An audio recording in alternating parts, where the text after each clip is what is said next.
Hi, I'm Freddie Stock. I'm a graduate student here at UMass Lowell, and I've been studying reconfiguration of modular robots under my advisor, Hugo Akitaya. So a current area of research is in programmable matter, which is the creation of matter that has the ability to change its characteristics on demand. A popular way to create a system like this is with modular reconfigurable robots, where modular reconfigurable robots are just systems of small identical robots that are able to move around each other, changing their overall shape. So an example of this are cube-shaped modular robots called M-blocks, which are able to rotate around each other to change the overall shape of their configuration. In particular, I've been looking at a theoretical question in this area, which is reconfiguration, where if we're given an arrangement of n robots, are we able to reconfigure these robots into any other arrangement of the same number of robots?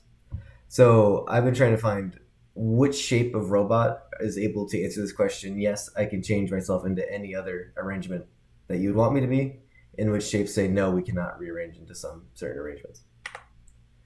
There's been some previous research on the square robotic model where the robots are just 2D squares with 3 different types of moves, a restricted move where it's just a normal rotation, a leapfrog move where a robot starts a rotation and then latches onto a module it hits halfway through, and a monkey move where a robot uses two non-adjacent robots to cross a gap as like they were monkey bars.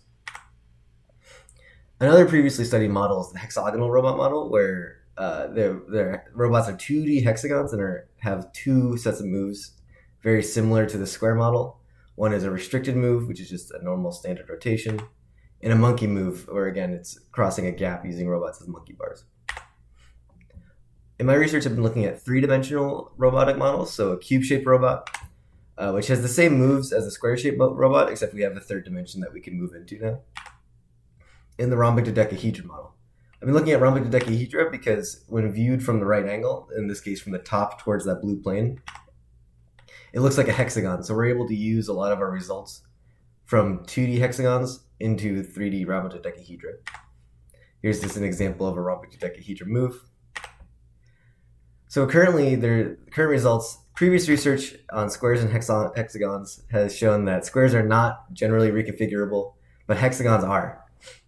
And so my research, I showed that cubes are also not able to reconfigure unless there's some previous research that shows some caveats to this, but in general they're not, which is not super surprising as squares were not. However, my research did show that rhombic dodecahedra answers this question no, in contrast to their 2D hexagonal partners. And that's my research. Thank you.